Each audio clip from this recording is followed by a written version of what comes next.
Hi, my name's Jordan Marshall and I'm the Special Projects Editor at Building Magazine. Last week, I was lucky enough to host a fantastic panel discussion at the launch of the Construction Innovation Hub's Value Toolkit, and we are so delighted to have the opportunity to share that with you today. The panel was so informative and covered so much ground in regards to the journey of creating the toolkit, how it could be used in practice, and the hopes for its legacy. So please stay tuned to hear more from them.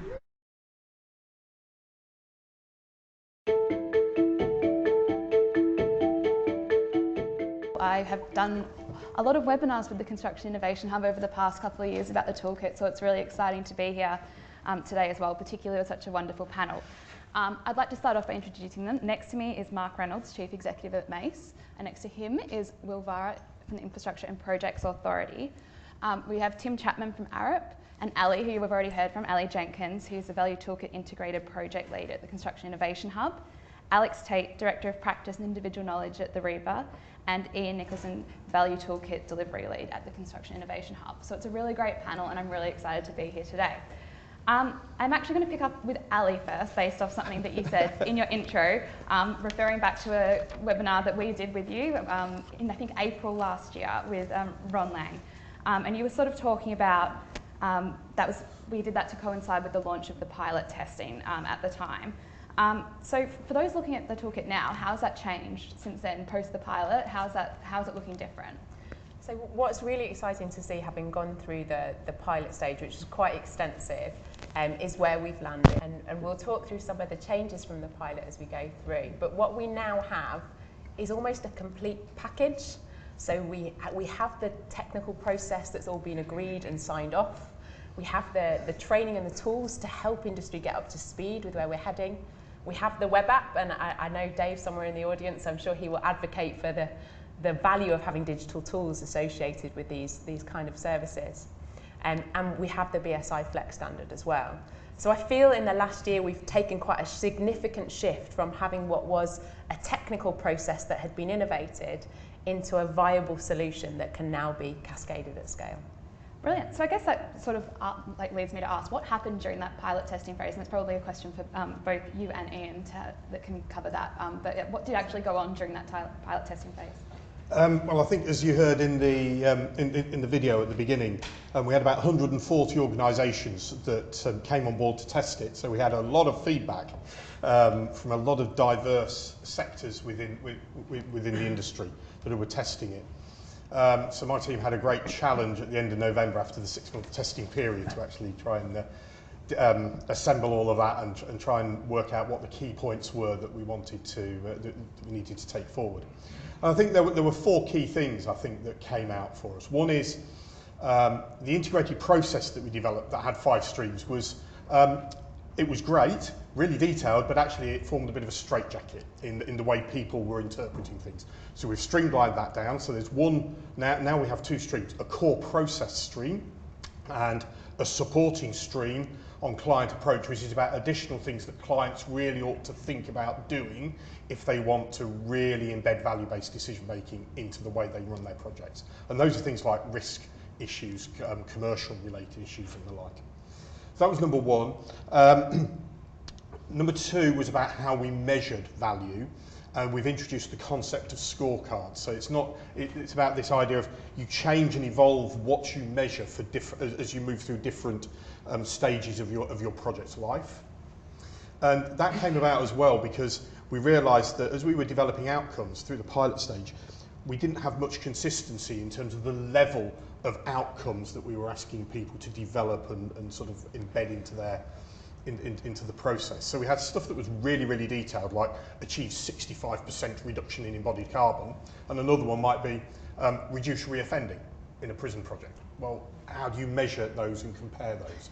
So we've changed the front-end process of how you define value to try and make sure that you get a consistent level of what we call outcome drivers that are equally measurable at the end. I think the only thing that I'd add to that is one of the critical things that came through was that we really needed to drive alignment with Green Book.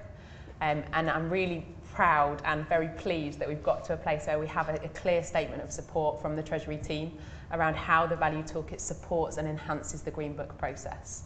For me, that was a really clear message that we received back from industry and one I'm glad we've delivered on. No, that's brilliant. And I think both of you sort of covered off there things that you took away and like refined moving effort. But were there any like big lessons that you learned in that process that you think are really important to highlight to others? I think there's one key thing, because I think I realised I said there were 4 things and I think I only gave you 3. The other one was, and I might be preaching heresy here, it's not all about digital apps. One of the key things that we really realised through the testing process is that this has to be facilitated in a really rigorous way. So you need trained people that know how to implement this. You can have loads of great digital apps, but without that training and knowledge sitting behind it, you won't get the rigour out of it. Absolutely. Ellie, did you have any others that you wanted to add? I think the key learning that we got back from industry is that it's simpler than they think it is at first glance. So I think looking at the Value Toolkit and shifting the way we think about decision making is quite a shift. It requires us to start to think about things differently. And I think there was a fear that came with complexity. But actually the facilitators that we trained, and I can see many of them in the audience today, actually went, well, it's actually not that hard. Now I understand what I need to do and I've got the tools. Kind of makes a lot more sense. So for me, that was really reassuring that we had this message back that actually, once you had the tools to hand, you really had what you needed to be able to make that shift. Brilliant. I'm going to shift gears a little bit. Tim, you were involved as one of the pilot testers. So what was your experience like during that period? It was really interesting. I think what people sometimes miss in the Value Toolkit, because it's not in the title, is a large part of it is actually helping set up projects to succeed. It's not just about achieving value, it's actually making sure, we're all aware when a project fails, and too often projects fail, that value gets chucked out the window and people actually start worrying about program and cost. We've all seen examples of that. But I think the breadth of what's in the Value Toolkit, I think is almost sort of Latham-esque in terms of its depth of what it will bring to change in the industry. And a lot of those great reports in the past were very wise, but they didn't have the level of embedment across the industry. And I'm really hopeful that the process that Ellie's described and other people described here will make that the biggest event of all of our professional careers, moving away from an awful lot of very bad behaviour. So when we explained that to the people who are testing it, first of all, we're dealing with people who are the best in the industry. The people who wanted to engage with it were probably the upper sphere. So therefore, they were already more receptive to the ideas in it. But I spoke to a number of organisations. Some of them were entirely on board. One I came across actually was terrified about it. And it was really interesting. They liked the certainty of cheapest. They liked the certainty of the fact that the NAO would only get them on one metric. I won't say which one it is. It's entirely, it's somewhere in a Zoom call about a year ago. But I was actually quite horrified that this particular organisation was not going to grasp the opportunities. Generally, they were really good. It was also very interesting going to outside the public sector organisations. And again, a lot of private organisations tended to be a little bit arrogant about it, and a little bit sort of saying, well, we already know what we're doing. However, once we entered into the detail, again, they really liked the detail, and they found it was a very, very good way of actually engaging to get the broader value that everybody wants. And going through democratic processes, as we discussed earlier, it was a very powerful way to actually bring public and private sector together to actually get the outcomes that everybody wanted. So overall, the pilot schemes I found really useful. But as Ian said, they did lead to a number of simplifications where we didn't really change the content very much, but we certainly made it much easier for people to engage with. Brilliant. Did you sort of have any key lessons that you or learn anything that you think is important for others who might now be, picking it up? Well, simpler diagrams help, because we've all gone out and explained very complex diagrams over the last 2 years and actually gone through them in probably too much detail. But no, I think the critical thing for me is actually explaining this is not just about value. Value is superb. We all know in public procurement we have to get better value for our money, and we go out and buy cheap. We actually don't produce good we don't even produce good cost value, never mind the other things that society now needs. But for me, the fundamental thing was we actually can set up projects to succeed more often. And that's the bit which I found most exciting, and which I found people have actually rallied to the cause of understanding this is about success overall across all metrics, including on time and on budget, but also getting all the other things as well. Brilliant. Okay. At this point, Mark, I'll ask you to join the conversation as well, if that's all right. But so for both Tim and Mark, it would be great to hear sort of how do you see organisations like Arup and Mace taking the Value Toolkit forward? The benefit of I run an organisation. It's 7,000 people across the globe, and we come to work as individuals every day with 7,000 people. How do you get 7,000 people to work in a consistent way? You've got to have standard processes and standard procedures. And if you can digitise those to become data-driven organisations, then you're in a completely different place. So what the toolkit does is gives us a common platform to start working that through. And that's what I'd be excited about. And the other thing is, if you look back to look forward, you know, we've got reams and reams of cost data, but not enough around value data. Just imagine of all of our major programs, really successful programs that are being delivered by UK PLC, that we had all of that data, you know, value-based activities, data-driven, that we could say, this is the model that we should be using and adopting going forward. So for me, it gives us foundation to take the industry to the next level. And what we need to do is embrace it, and rather than work as an individual, we need to work together as a team, Team UK Construction, to really deliver transformational change. Absolutely. I think that makes perfect sense. Tim, did you have anything you wanted to add?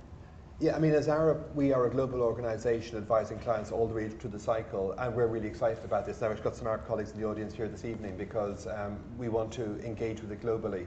So while we think it's superb, and we think it actually, the fact it's been embedded in UK process is very exciting, actually there's a lot in it that is very relevant globally. So even without that sort of legislative basis, we're hopeful to use it to actually take what we do with our clients on our major projects globally to a next level, because we think it's transformative.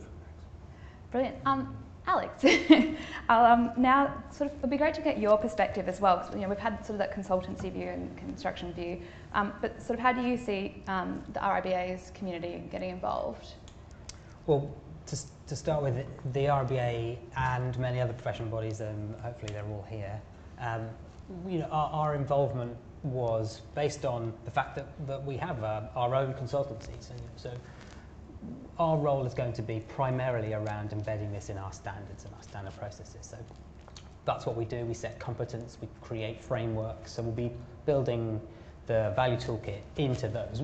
With the RIBA, we're lucky enough to have a specific dedicated audience of client advisors. So we have already a facilitation grouping, so we can concentrate on building those and skilling them up to help take part. So that will be our ongoing focus, but it's not hugely dissimilar from Arab and Mesa's approach, in that we're going to be looking at this as our membership. So if we can't bring our members along, then we can't succeed at all. So that's our starting point. Yeah, so I think that sort of like really outlines sort of the role that institutions are going to play driving this forward. But sort of from your perspective, why do you think we need to move to more value-based decision making? Well, really, we have been doing it for a little while. We just do it on an individual basis. So we get it right every now and then. We get it right once or occasionally for a small collection of projects. So the whole point of building a framework for value-based decision making is so that we do it all right at the same way, the same time. And we build and we learn from it. So that the data that we'll be able to collect from that is going to be incredibly valuable to all of us and government and the National Audit Office in the future. Brilliant. Okay. And then the only other question I was going to ask you right now, just while I've got you, is what role do you see the RIBA having in delivering better social and environmental outcomes? Well, I mean, all the triple bottom line of sustainability is incredibly important to us, as it should be to everybody. We'll be focusing primarily on some of the big ticket items around whole life carbon. But what's great about the Value Toolkit is, though that is there, so are the really small pieces too. So like things that are a bit more complex to define and engage with. So maybe things like net biodiversity, or not just the number of apprentices that we might be able to put on a project, but where they will come from and how they'll be treated. Again, just shifting gears a little bit, Will, covering off some stuff that we have mentioned, but we have seen recently a sort of shift in policy narrative towards value. Do you think that's sort of set to stay, and how can the Value Toolkit sort of help deliver that? Yeah, good question. So in September last year, the IPA published the National Infrastructure and Construction Pipeline, which Keith talked about. He talked about it on an annual basis over a decade. That's £640 billion worth of investment. And you can overlay on that. That's a huge but also a complex portfolio, and you can overlay all sorts of challenges. So inflation would be the obvious pressing one for now. And I suppose that's from the perspective of value, cost is in that, right? So cost, it's not that cost goes away, but actually that we start thinking about a broader range of value, because there are other challenges like capacity and skills. So we need to be thinking about those. You know, there's no point thinking about one and leaving thinking about the others. So I think that's our starting point, but I think this government also has a really broad set of policy ambitions. So if we think about building safety, you can think about levelling up, and we can think about net zero by 2050. So those policy drivers aren't going away, and if they're not going away, then we're going to need ways of thinking about those, and the Value Toolkit is the mechanism by which we can do that, I think. Brilliant. Sort of like pushing that on a little bit, and then probably Mark, I might ask you in the first instance. What can, so obviously we've got these levers, we now have this toolkit, but what can industry actually do to ensure that value-led decision making is, you know, embedded in the process? You touched on how important it is across a business to have standardisation, but how can that sort of happen across the industry more so? The principle is really much the same. It's about getting as many of the industry leaders to embrace this, to then work on their programs, projects, parts of the business community to embed it. So whether it's a major program or an individual project, you know, the best thing to do, the transformational change will come through the large programs across the UK. What we're going to do is embrace those leaders to try it, use it, and share the information. So very easily, high speed 2. You know, let's sit down with high speed 2 and look at how they can take this forward. We can then look at the other major programs and the agencies around the network rails of this, and then start using it. But it goes from 1 pilot to 10 to across the board. And then all of the large consultants, the large contractors, we were talking earlier about how we bring together all of the trade bodies. So we get them behind it with their members, and then we would have at least 3,000 or 4,000 people in the UK construction team really driving that through. So what we've got to do, and we were talking about it earlier, using the Construction Leadership Council, is try and convene the industry to get behind this and start using it. We started that right back at the outset when we looked at the construction playbook. And that's why it was embedded in the construction playbook around, we didn't quite get to mandate, but you know, if we can get to mandate, then we're at the next level. But if we can get to adoption, and it's a place where people feel uncomfortable and not part of the club, then that's a different place. You want people in the team and want to be part of the team to take it forward. Absolutely. Tim, I could see you nodding along very vigorously there. Did you want to add anything? I've worked in the industry for 35 years, and for most of that I've complained about procurement, and everybody else has as well. I think we've been given a particular set of policy changes at the moment, which I think are transformational for our industry. This isn't just about making sure that we deliver value, but actually everything costs more or is later or whatever else. This is about making sure that our projects succeed far more across all metrics. Money, program, but actually lots of other things as well. And it's the really exciting thing about it is actually the opportunity to change society for the good by the opportunity we now have. If the industry doesn't grasp this opportunity, I think it's actually, we will have messed up incredibly badly. I think the enthusiasm in the room is really palpable, but we're here amongst people who already get it and who know and understand. And therefore there is a thing about making sure that the whole industry follows us. An awful lot of industry initiatives, I think, end up remaining with the top 10% do them, and the big projects might do them, but the rest of it doesn't. And I think sort of this huge big tail in the industry of things that actually become very, very slow to implement. But if we don't take this opportunity as an industry to transform everything we do and create a better society, we'll have messed up really, really badly. So I'm excited by it, but we need to make sure we succeed in this opportunity. Brilliant. So I guess the other aspect is, and Ali, you sort of touched on how great it's been to have the support and buy-in of government. Is there anything you'd want to see to make from government to make sure that continues moving forward? How can we make sure that value decision making is embedded in? I think retaining that supportive policy environment is really critical, and I think it's been one of the big drivers behind the Value Toolkit moving forward.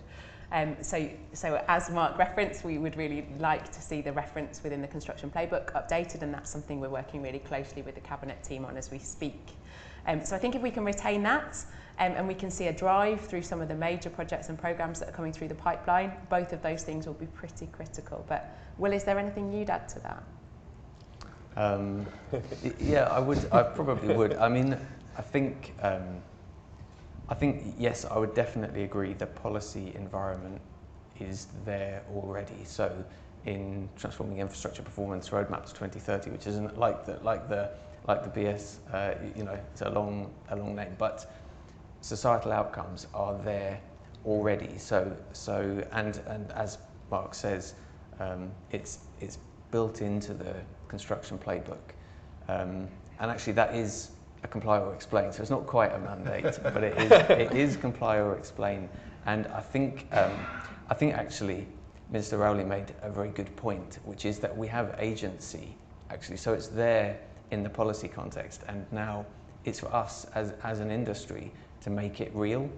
And there's an awful lot that we can do without it being mandated from a policy perspective. I think the only other thing that I would add, sorry if I can take a little bit longer, is that it's sort of easy for us to. So I agree that that's a good ambition that we should aim for, but it's also sometimes easy to think that's it, you know, job done because it's mandated. And actually, we can see from past efforts that, you know, there was a level 2 BIM mandate, and whilst there was an awful lot of progress, and there has been some amazing progress, it wasn't like, you know, tick, that's it, job done, mandate. And, you know, some people might say, well, actually, you know, magically, everyone was level 2 BIM compliant the next day. But actually, you know, there are still challenges, and it still comes to us as a sector to take this forwards because we choose to, because we think it's the right thing.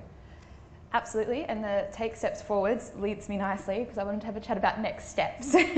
I remember 4 years ago I interviewed Keith Waller when all of this was just starting for building, and I can't believe it's already been 4 years. But as we know, the hub's funding sort of comes to a close at the end of September. So I guess what I wanted to know is what's next for the Value Toolkit after that. Ali and Ian, that's probably one for you in the first instance.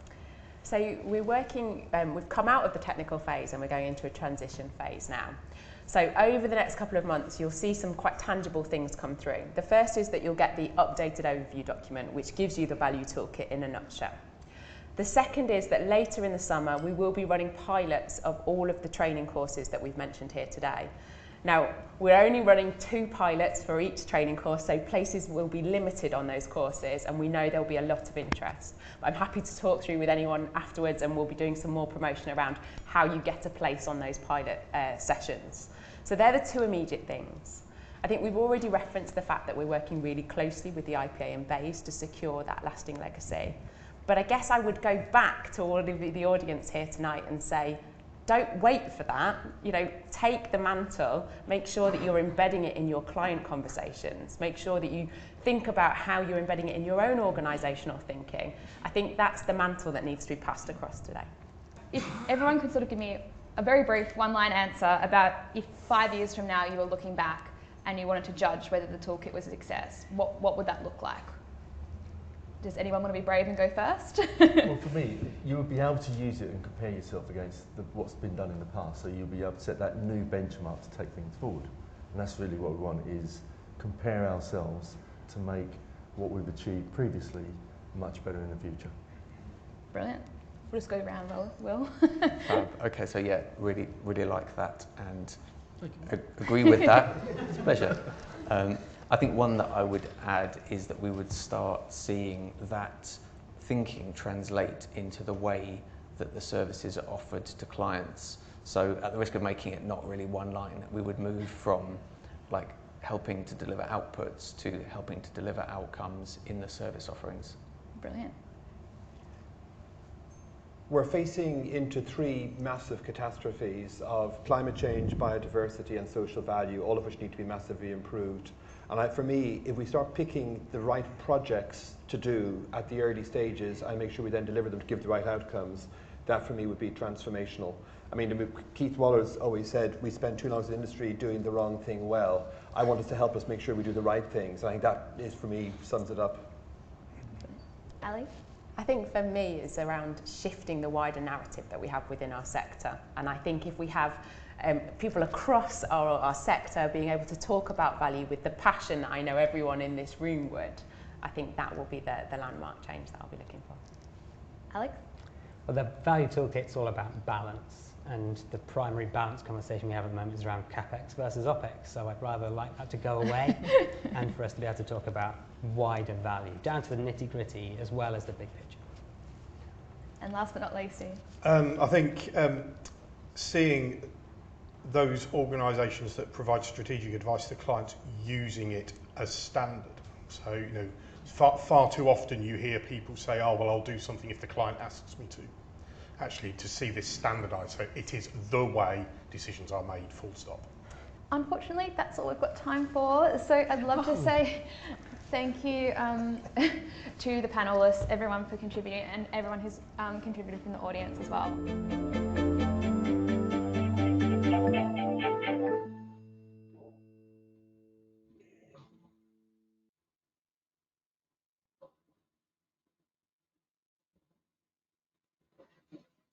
Thank you so much for joining us today. I hope you found that as interesting as I did, both at the time and listening back to it just now. That's it from me, but all I'd like to finish off by saying is if you are interested in getting involved, please do contact the Construction Innovation Hub. They want to hear from all of you. Thank you and goodbye.